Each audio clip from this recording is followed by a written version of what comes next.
Bon après-midi, chers frères et sœurs. Bon après-midi, chers frères. Vous écoutez Ange Mbolo TV, soyez les bienvenus.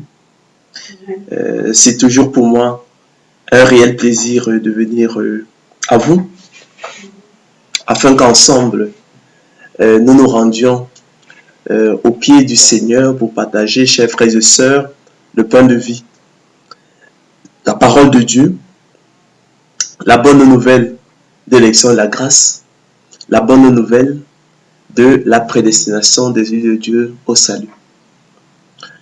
Je ne me lasse point, chers frères et sœurs, de vous enseigner les mêmes choses, disait l'apôtre Paul, mais pour vous cela est salutaire. Nous allons donc cet après-midi encore poursuivre nos discussions, nos partages autour effectivement de la question d'élection de la grâce et de la prédestination des yeux de Dieu au salut. Je ne le dirai jamais assez, chers frères et sœurs, c'est la seule chose bonne et utile aux hommes.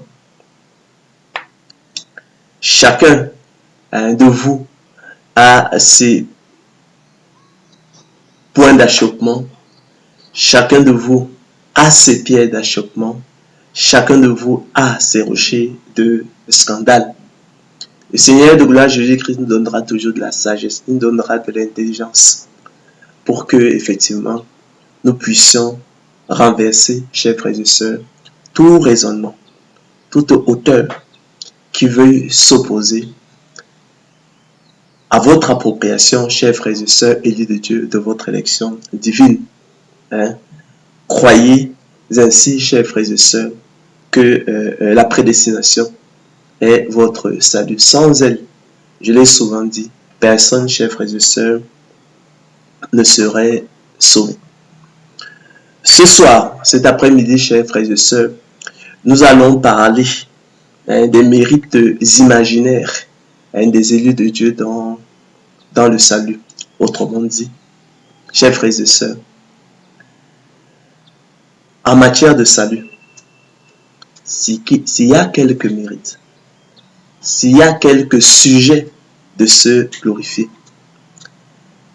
à qui reviennent-ils? Les mérites reviennent-ils au Seigneur Jésus-Christ ou alors à l'homme? Entendez, les élus de Dieu. Vous savez, chers frères et sœurs, qu'à travers leur fausse doctrine de la prédestination selon la préscience divine, les apôtres de l'évangile de la gloire de l'homme attribuent à tort à l'homme des mérites dans son salut.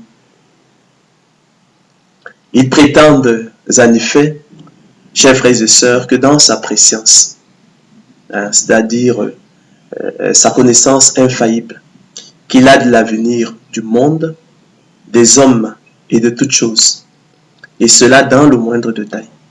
Dans la faculté qu'il a de connaître les choses à venir, Dieu aurait vu d'avance la piété des uns et l'impiété des autres, les bonnes œuvres des uns et les mauvaises œuvres des autres, la foi des uns et l'impiété des autres, la bonne volonté des uns et la mauvaise volonté des autres, les efforts des uns et le relâchement des autres. Toutes choses, chers frères et sœurs, qu'il aurait donc déterminé dans ses choix avant la fondation du monde. Ça, c'est ce que, effectivement, les apôtres de l'évangile, la gloire de l'homme, les apôtres, la prédestination, sont la préscience divine enseignent. Ils attribuent ainsi, chers frères et sœurs, des mérites à l'homme dans son salut et enseignent dans leur confusion un salut par les œuvres, en contradiction ouverte avec les Écritures selon qu'il est écrit, ce n'est point par les œuvres. Ça, c'est ce que nous dit, nous rappelle, c'est ce que souligne l'apôtre Paul dans son épître aux Éphésiens, Éphésiens 2:8, il dit, ce n'est point par les œuvres. Ce sont là les rudiments de la foi chrétienne. Car le dessein d'élection de Dieu subsiste, dit-il, sans dépendre des œuvres et par la seule volonté de celui qui appelle. Romains 9:11. Ainsi donc, poursuit-il, cela ne dépend ni de celui qui veut, ni de celui qui court, mais de Dieu qui fait miséricorde. Ainsi, chers frères et sœurs, il fait miséricorde à qui il veut. Car il a dit à Moïse, je ferai miséricorde à qui je fais miséricorde et j'aurai compassion de qui j'ai compassion. Je fais grâce à qui je fais grâce et miséricorde à qui je fais miséricorde. En cela, chers frères et sœurs, ils veulent ignorer que la foi ne vient pas de l'homme, mais est un don de Dieu, selon qu'il est écrit. C'est par grâce que vous êtes sauvés, par le moyen de la foi. Et cela ne vient pas de vous, c'est le don de Dieu. Ça, c'est Éphésiens 2:8. Donc, c'est par grâce que vous êtes sauvés, par le moyen du don de la foi. Et cela ne vient pas de vous, c'est le don de Dieu. Car il vous a été fait la grâce par rapport à Christ de croire en lui. Donc, ils veulent ignorer, chers frères et sœurs, que la foi ne vient pas de l'homme, mais est un don de Dieu, selon qu'il est écrit. C'est par grâce que vous êtes sauvés, par le moyen de la foi.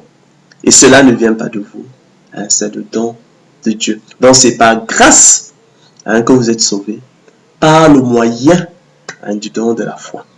Et cela ne vient pas de vous, c'est le don de Dieu, car il vous a été fait la grâce par rapport à Christ de croire en lui. Il vous a été fait le privilège par rapport à Christ de croire en lui. En conséquence, chers frères et sœurs,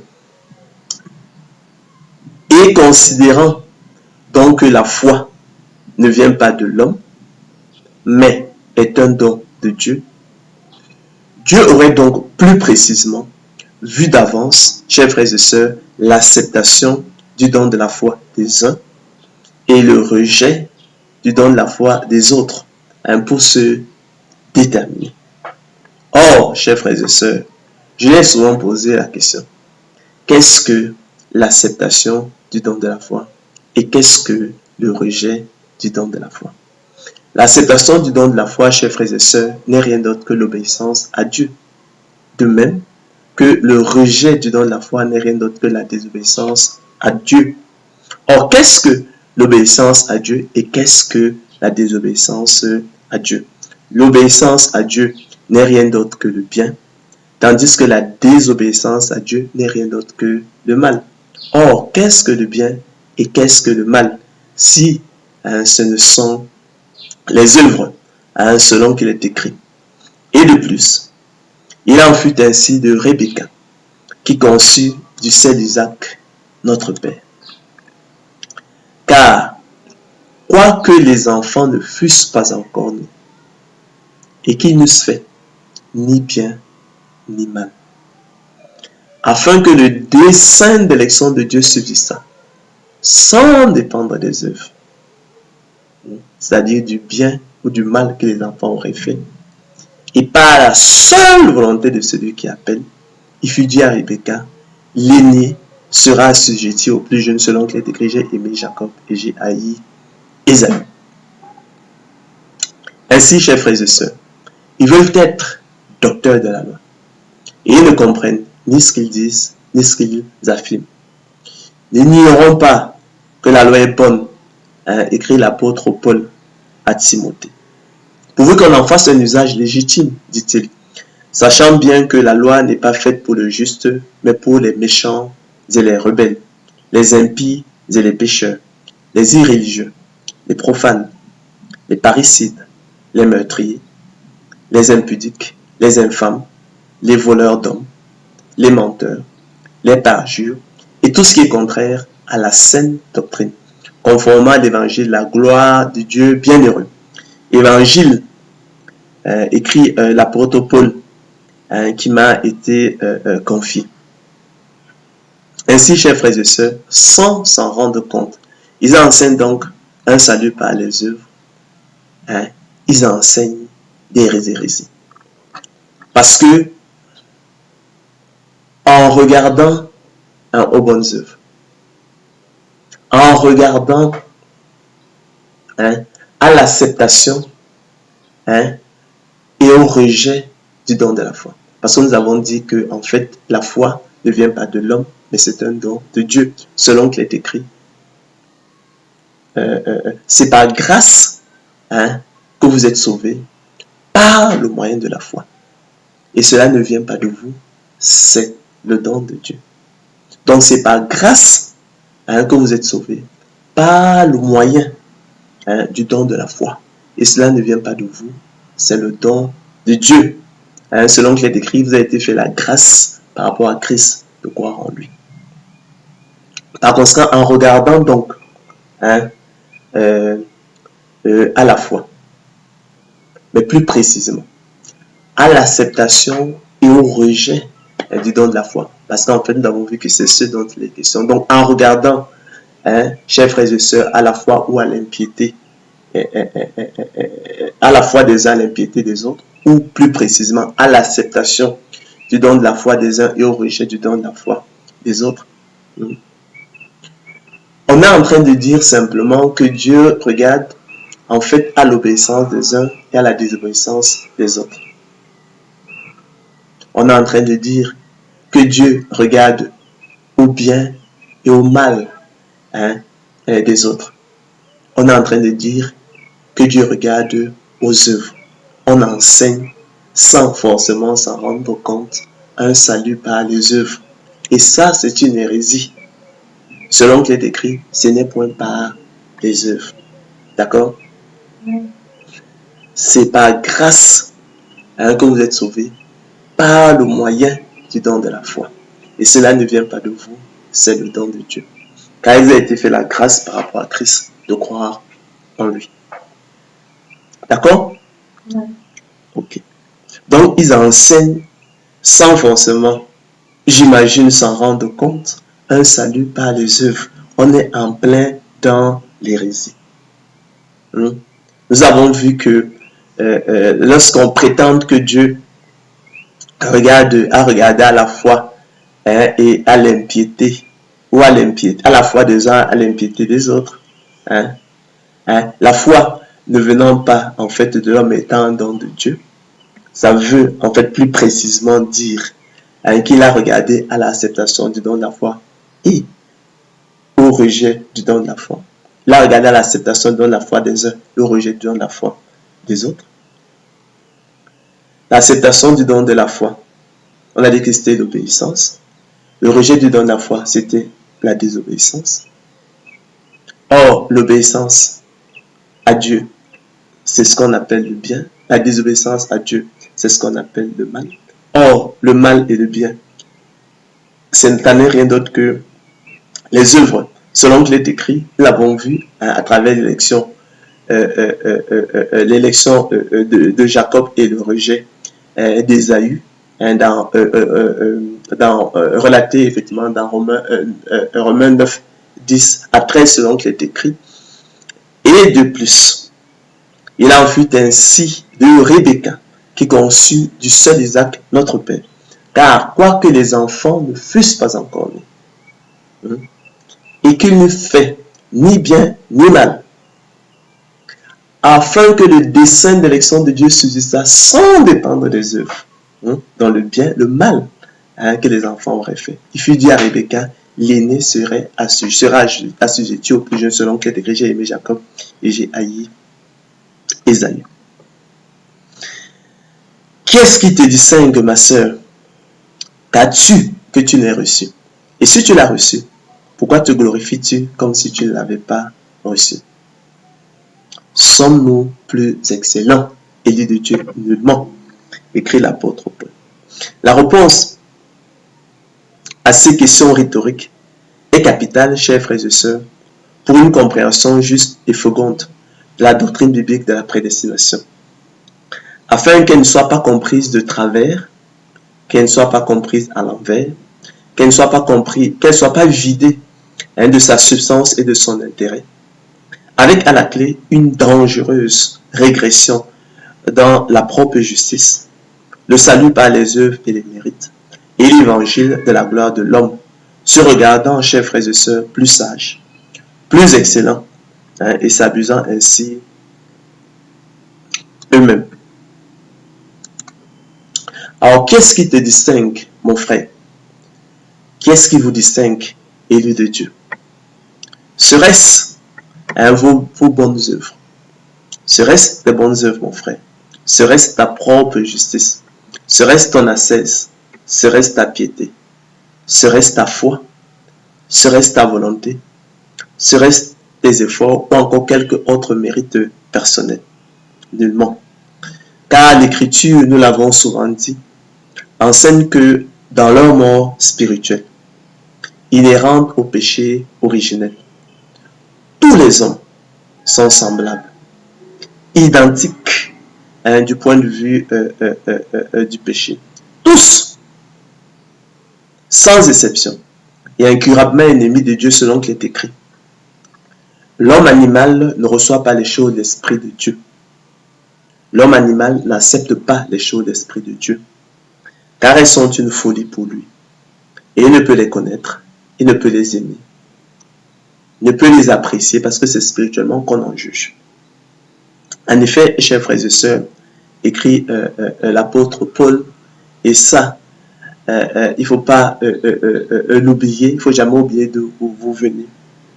Du fond de quelle poubelle le Seigneur Jésus-Christ vous a tiré.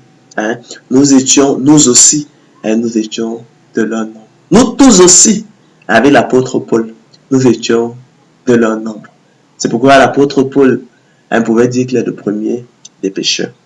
Donc, vous étiez, chers frères et sœurs, écrit-il, spirituellement morts par vos offenses et par vos péchés dans lesquels vous marchiez autrefois, selon le train de ce monde, selon le prince de la puissance de l'air, de l'esprit qui agit maintenant dans les fils de la rébellion.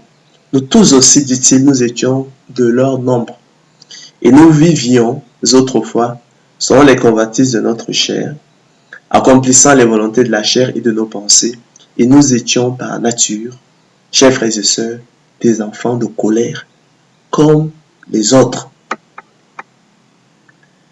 Car nous aussi, nous étions autrefois insensés. Tu étais autrefois, mon frère, désobéissant, égaré, peux-tu le nier, asservi à toute espèce de convoitise et de volupté, vivant dans la méchanceté et dans l'envie, digne d'être haï, et nous haïssant les uns les autres. Mais lorsque la bonté de Dieu notre Sauveur et son amour pour les hommes ont été manifestés, il nous a sauvés, chers frères et sœurs. Il a sauvé les élus de Dieu.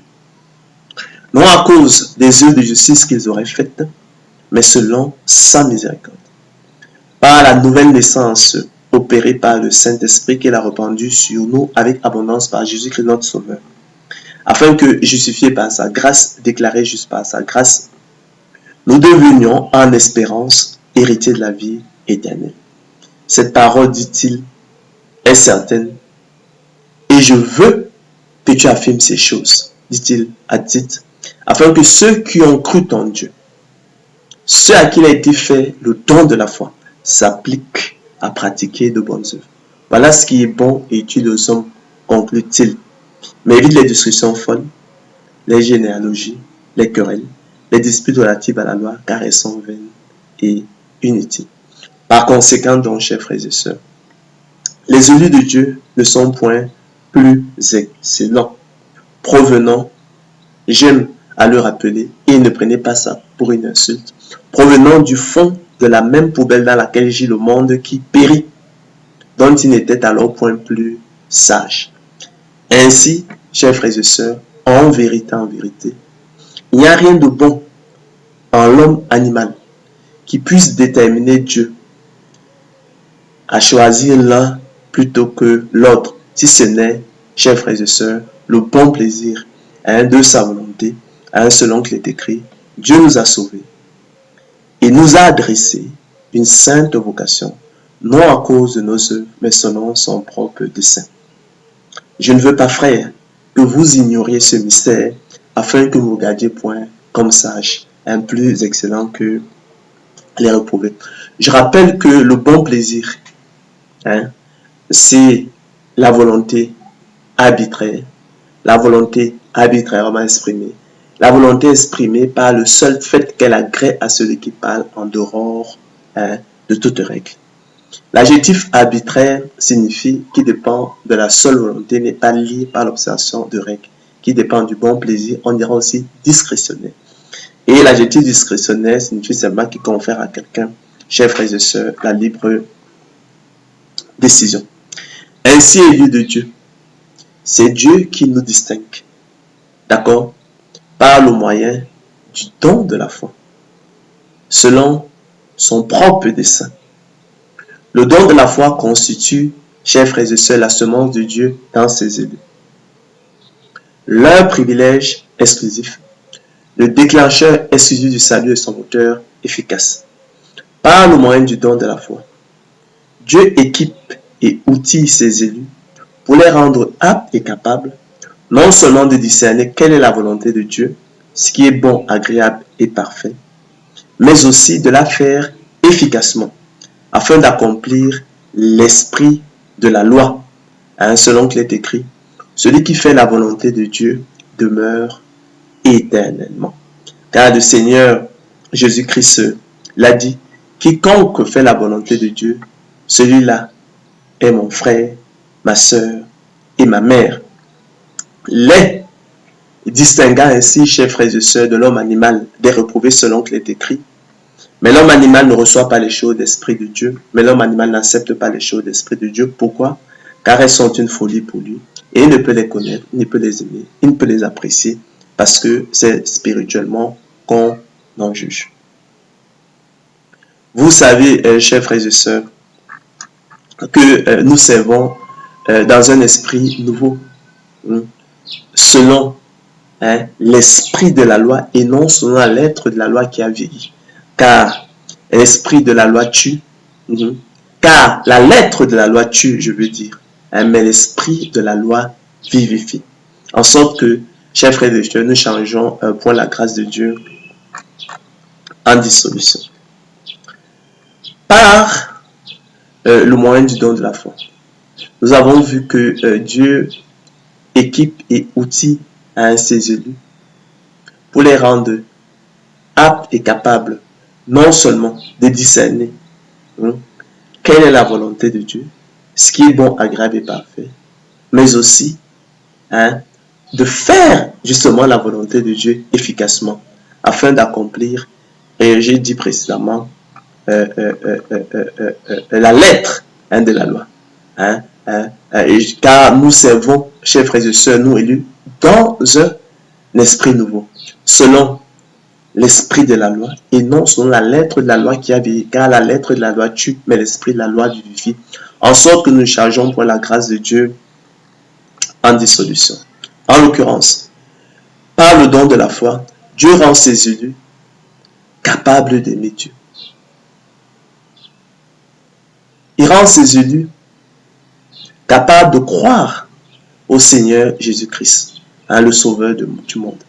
Il est rend capable, chers frères et sœurs, de prendre plaisir à la loi de Dieu et de se réjouir en suivant ses préceptes comme possédant tous les trésors.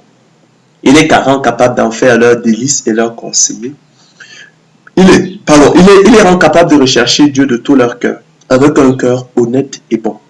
Il les rend capable de soutenir et combattre le bon combat de la foi, pour saisir la vie éternelle à laquelle ils ont été appelés efficacement. Il les rend capable de choisir les ordonnances de Dieu, de rechercher, de mener une vie de sanctification, selon qu'il est écrit, recherche la sanctification, de mener une vie de sainteté, selon qu'il est écrit, recherche la sanctification sans laquelle personne ne verra le Seigneur. De se préserver des souillures du monde, selon qu'il est écrit, la religion pure et sans tache devant Dieu notre Père consiste à visiter les orphelins et les veuves dans leurs afflictions et à se préserver des souillures du monde. Il les rend capable d'être zélés pour les bonnes œuvres. Il les rend capable d'entrer dans le sanctuaire pour s'approcher du grand souverain sacrificateur selon l'ordre de Melchisédek, Jésus, le Fils de Dieu, qui peut sauver parfaitement ceux qui s'approchent de Dieu par lui, étant toujours vivant pour intercéder en leur faveur. Cela, chers frères et sœurs, l'homme animal, dans sa mort spirituelle, en est bien incapable. Selon qu'il est écrit. Mais l'homme animal ne reçoit pas les choses d'Esprit de Dieu. Mais l'homme animal n'accepte pas les choses d'Esprit de Dieu. Pourquoi? Car elles sont une folie pour lui. Hein? Qui pourrait accepter une folie? L'homme animal, donc, qui est étranger à la vie de Dieu. La parole de Dieu est folie pour lui. Et il ne peut les connaître, il ne peut les aimer, parce que c'est spirituellement qu'on en juge. L'homme animal, chers frères et sœurs, dans sa mort spirituelle, est incapable donc de discerner quelle est la volonté de Dieu, ce qui est bon, agréable et parfait. L'homme animal, chers frères et sœurs, dans sa mort spirituelle, est encore plus incapable de faire cette volonté de Dieu, d'autant plus qu'il ne la connaît même pas. À combien plus forte raison sera-t-il incapable d'accomplir à l'esprit de la loi? Ainsi, chers frères et sœurs, comme un observateur, un analyste superficiel, naïf, les apôtres, chers frères et sœurs de l'évangile de la gloire de l'homme, les apôtres, la prédestination, selon la préscience divine, regardant superficiellement, naïvement et à tort aux bonnes œuvres des élus, et non aux précieux dons de la foi reçue qui les précèdent. Source et cause des bonnes œuvres des élus, privilège des seuls élus de Dieu, déclencheur exclu du salut et son moteur efficace, œuvre du Seigneur de gloire Jésus-Christ. Ils enseignent, chers frères et sœurs, un salut par des mérites imaginaires et donnent ainsi à tort aux hommes qui se seraient ainsi distingués eux-mêmes des sujets et des motifs de se glorifier devant Dieu et leurs semblables. Frères, écrit l'apôtre Paul dans son épître aux Romains, le vœu de mon cœur et ma prière à Dieu pour eux, c'est qu'ils soient sauvés, dit-il. Je leur rends le témoignage qu'ils ont du zèle pour Dieu, mais sans intelligence. Ne connaissant pas la justice de Dieu et cherchant à établir leur propre justice, ils ne sont pas soumis à la justice de Dieu. Ainsi, chers frères et sœurs, s'il y a quelques mérites et quelques sujets de se glorifier, et il y en a, croyez-moi, ils reviennent assurément au Seigneur Jésus-Christ seul, auteur du don de la foi à salut, déclencheur et celui du salut, son moteur efficace. C'est de lui, par lui et pour lui que sont toutes choses. À lui la gloire dans tous les siècles. Amen. Et tout autre mérite, croyez-moi, chers frères et sœurs, que l'homme voudrait s'attribuer dans le salut, ne serait qu'imaginaire, pure fiction, dénué de tout fondement, dénué de toute réalité.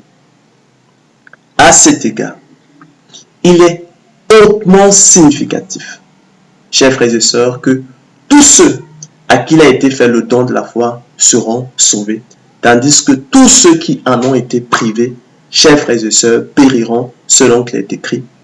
Tous ceux que le Père me donne viendront à moi. Tous ceux que le Père m'a donné viendront à moi. Tous ceux que le Père m'a donné dès avant la fondation du monde viendront à moi. Ça, c'est Jean 6, 37, propos du Seigneur Jésus-Christ. C'est pourquoi aussi, et à juste titre, chers frères et sœurs, la parole de Dieu ne reconnaît qu'une seule forme de justice. Non ma justice, ma propre justice. Celle qui vient de la loi. La promesse conditionnelle. Mais celle qui s'obtient par la foi en Christ, par le moyen du don de la foi. La justice qui vient de Dieu par la foi, par le moyen du don de la foi. La justice qui s'obtient par la promesse inconditionnelle selon qu'il est écrit. Je me lasse point de vous écrire les mêmes choses et pour vous cela est salutaire. Prenez garde aux chiens, prenez garde aux mauvais ouvriers, prenez garde aux faux circoncis. car les circoncis, écrit l'apôtre Paul Sénou, qui rendons à Dieu notre culte par l'Esprit de Dieu, et non par l'Esprit de l'homme, qui nous glorifions en Jésus-Christ, et qui ne mettons point notre confiance en la chair, dans notre propre justice, dans nos œuvres. Moi aussi, cependant, écrit-il, j'aurais sujet de mettre ma confiance en la chair. Si quelque autre croit pouvoir se confier à la chair, je le puis bien davantage, écrit l'apôtre Paul, moi circoncis le 8e jour, de la race d'Israël, de la tribu de Benjamin, hébreu, né de parents hébreux, ton père et mère. Quant à la loi, pharisien, dit-il, quant aux zèles, persécuteur de l'Église.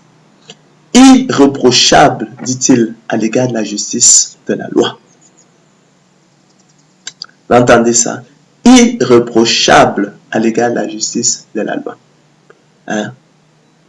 Mais ces choses, poursuit-il, qui étaient pour moi des gains, je les ai regardées comme une perte à cause de Christ. Et même, dit-il, je regarde toutes choses comme une perte à cause de l'excellence de la connaissance de Jésus-Christ, mon Seigneur, pour lequel j'ai renoncé à tout. Et je les regarde comme de la boue, afin de gagner Christ et d'être trouvé en lui. Non avec ma justice, celle qui vient de la loi, mais avec celle qui s'obtient par la foi en Christ, la justice qui vient de Dieu par le don de la foi. Car c'est par grâce que vous êtes sauvés, par le moyen de la foi. Et cela ne vient pas de vous, c'est le don de Dieu. C'est par grâce que vous êtes sauvés, par le moyen du don de la foi.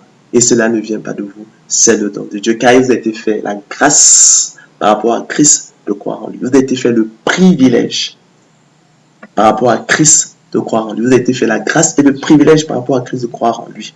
Philippiens 1, 29. Cette grâce-là, n'oubliez jamais, chers frères et sœurs, n'a pas été faite au monde. Selon qu'il est écrit, tous n'ont pas la foi.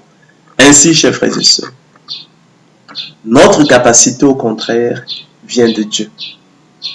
Notre distinction aussi, au contraire, chers frères et sœurs, vient de Dieu. C'est lui qui, autant marqué, par le moyen du don de la foi, nous a distingués de l'homme animal. Il nous a aussi équipés et outillés pour nous rendre capables et aptes, non seulement de discerner quelle est la volonté de Dieu, ce qui est bon, agréable et parfait, mais aussi de la faire efficacement, afin d'accomplir, chers frères et sœurs, l'esprit de la loi selon qu'il est écrit. Celui qui fait la volonté de Dieu demeure éternellement. Car le Seigneur Jésus-Christ l'a dit, quiconque fait la volonté de Dieu, celui-là est mon frère, ma mère.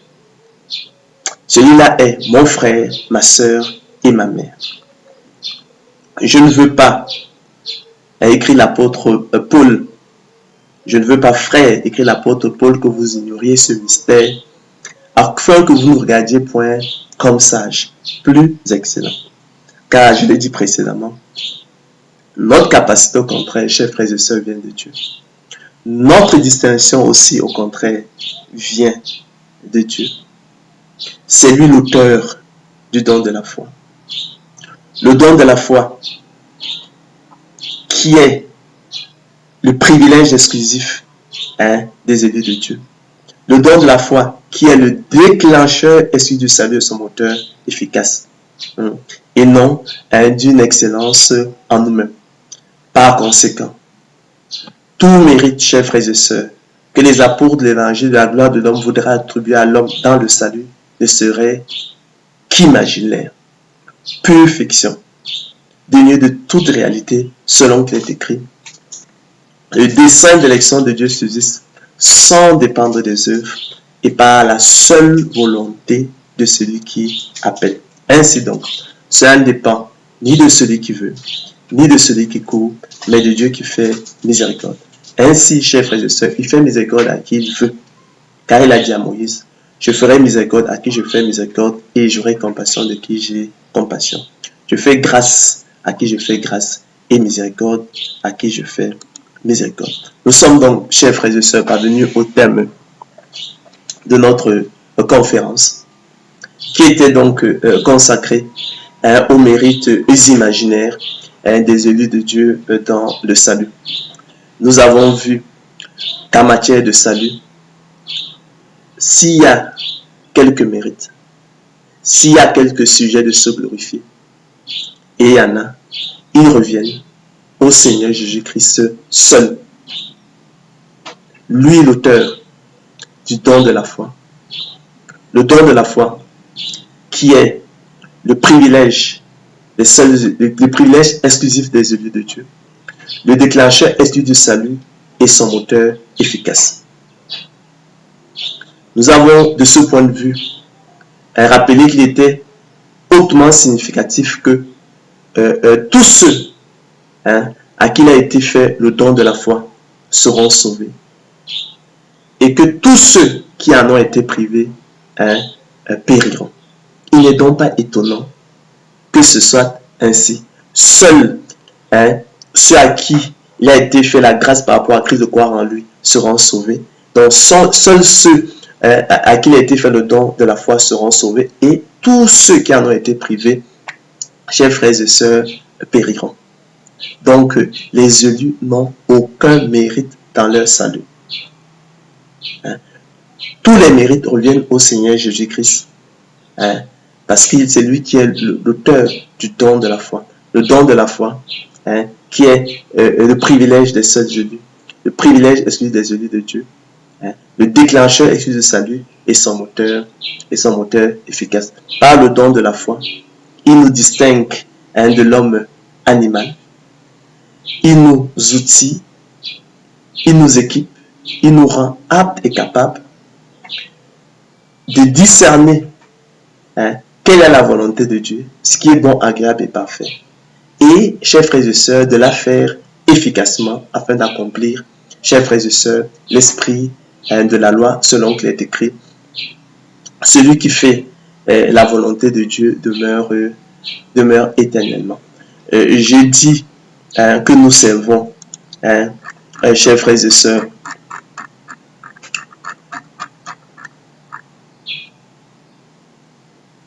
dans un esprit nouveau, selon l'esprit de la loi et non selon la lettre de la loi qui a vieilli.